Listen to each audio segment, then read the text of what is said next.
You have been lied to about retirement.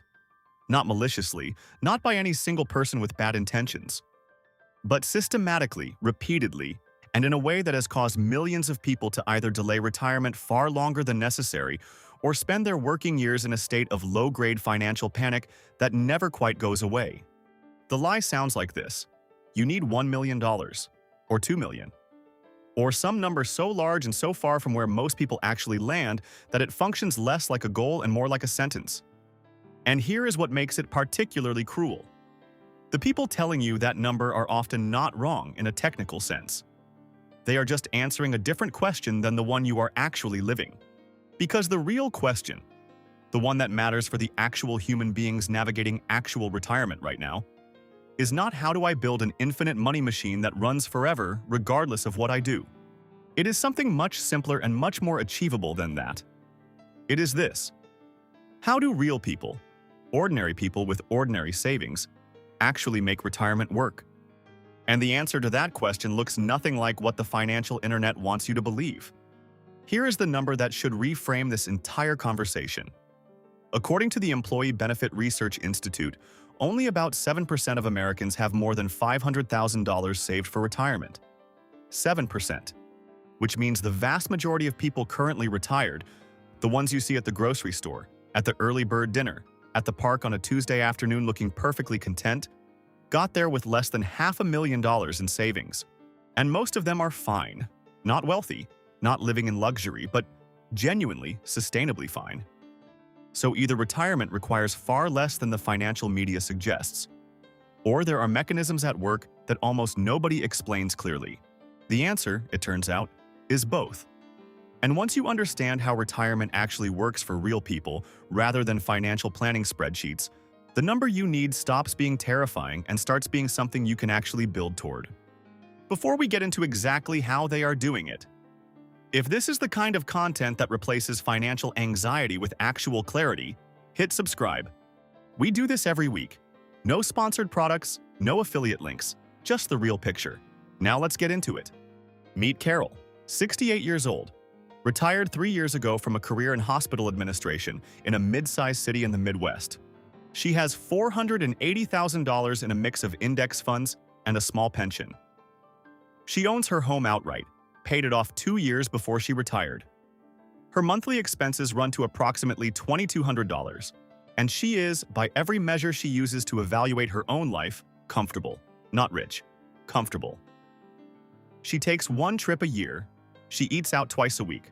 She replaced her car 18 months ago with a used one she paid cash for. She is not anxious about money. She is not counting every dollar. She is living what most people would recognize as a good retirement, on a portfolio that the financial internet would tell her is dangerously inadequate. Carol is not an anomaly.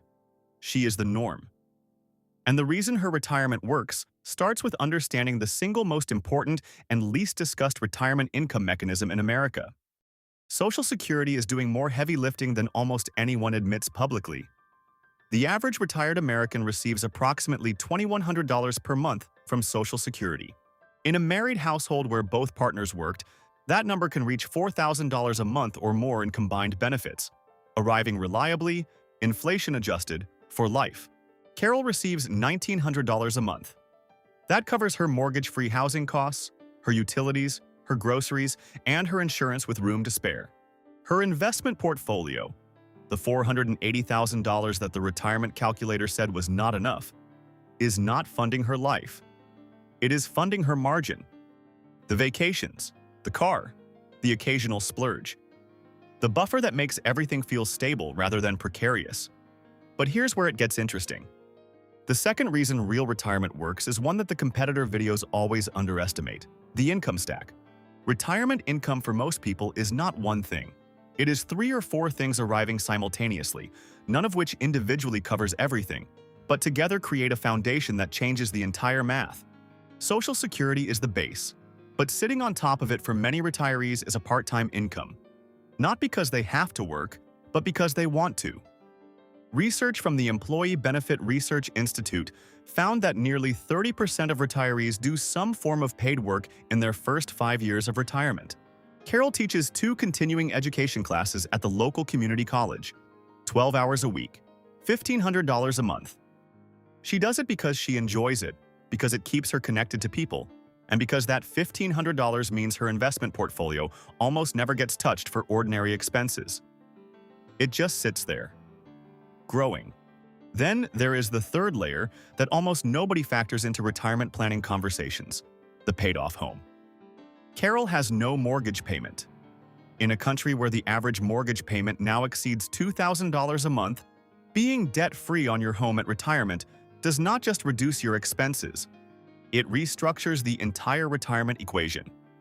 A retiree with a paid-off home and $2,500 a month in Social Security plus part-time income is in a materially different financial position than the retirement calculators suggest, because those calculators almost universally assume ongoing housing costs that many retirees simply do not have. But here's where it gets interesting.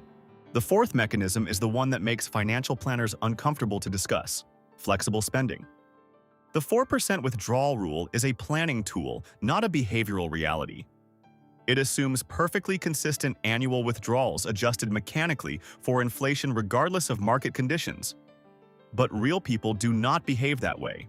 When markets are strong and Carol's portfolio balance goes up, she might take a nicer vacation or replace something in the house she had been putting off. When markets drop 20%, she postpones the vacation, eats in more often, and delays the thing she was thinking about replacing.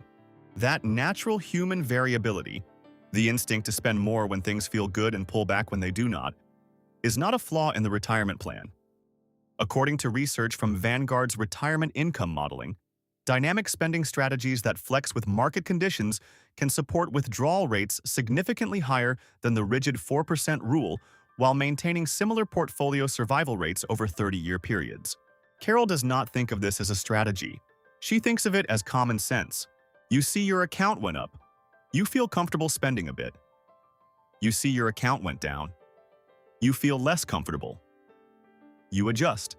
That behavioral instinct, which every financial planning framework tries to override with rigid rules, turns out to be a feature rather than a bug. Now meet Richard, 72 years old. Retired in a small town in Tennessee 5 years ago with $340,000 in savings. Less than Carol, less than the calculator said he needed, and less than almost every retirement benchmark suggests is adequate. He has no pension. He does have Social Security, $2,300 a month. He also made a decision 12 years before he retired that the comment sections of videos like this one consistently identify as the single most impactful retirement move available to ordinary people. He simplified his lifestyle deliberately and early, not in response to a crisis, not because he had to, because he ran the math and understood that every dollar he did not spend in his 50s was worth dramatically more than every dollar he might earn additionally. He sold the larger house at 58 and bought a smaller one outright with the equity. He eliminated 2 car payments and replaced them with 1 used vehicle paid in cash. He canceled subscriptions, reduced dining out, stopped buying things designed to signal a status he had decided he no longer needed to perform. His monthly expenses at retirement were $1,900, covered almost entirely by Social Security. His $340,000 sits largely untouched 5 years into retirement, still growing, still compounding, still available for the healthcare costs and life events he knows are coming eventually. Richard did not retire rich. He retired smart.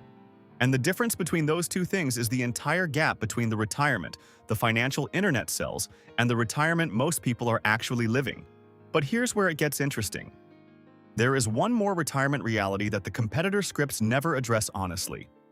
And the comments on those videos consistently reveal it as the thing audiences most wanted someone to say out loud. For some retirees, the risk is not running out of money. It is the opposite. It is spending so conservatively, living so cautiously, protecting the portfolio so obsessively that they arrive at 85 or 90 with more money than they started with. And a decade of experiences they did not have because they were afraid to use what they built. Carol thinks about this. She watched her mother spend the last 8 years of her life with a $400,000 portfolio she was terrified to touch, living on Social Security alone, skipping things she wanted to do, waiting for a financial emergency that never came. She died with $380,000 in the account and a list of places she had always meant to visit. Carol has decided that is not her retirement. She withdraws what she wants when she wants it, adjusts when markets require it, and makes peace with the possibility that she might die with less than she started with. That trade-off, less money at the end in exchange for more life in the middle, is not irresponsible. For many retirees, it is the most honest and considered financial decision they will ever make. The retirement most people are actually living is not built on $1 million or a perfect withdrawal strategy or a financial plan optimized to the last decimal point. It is built on Social Security doing real work, income that stacks from multiple modest sources, a paid-off home that restructures the entire equation, flexible spending that responds to real life rather than a spreadsheet, and in many cases a deliberate lifestyle simplification made years before retirement that most people wait too long to start. Carol is fine, Richard is fine. And the number you need, the real number for your real life, in your real circumstances, is almost certainly smaller than what you have been told.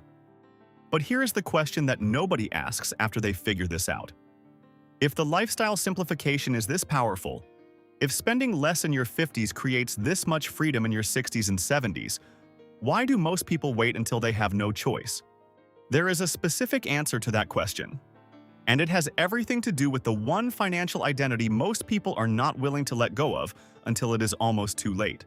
That is exactly what the next video is about.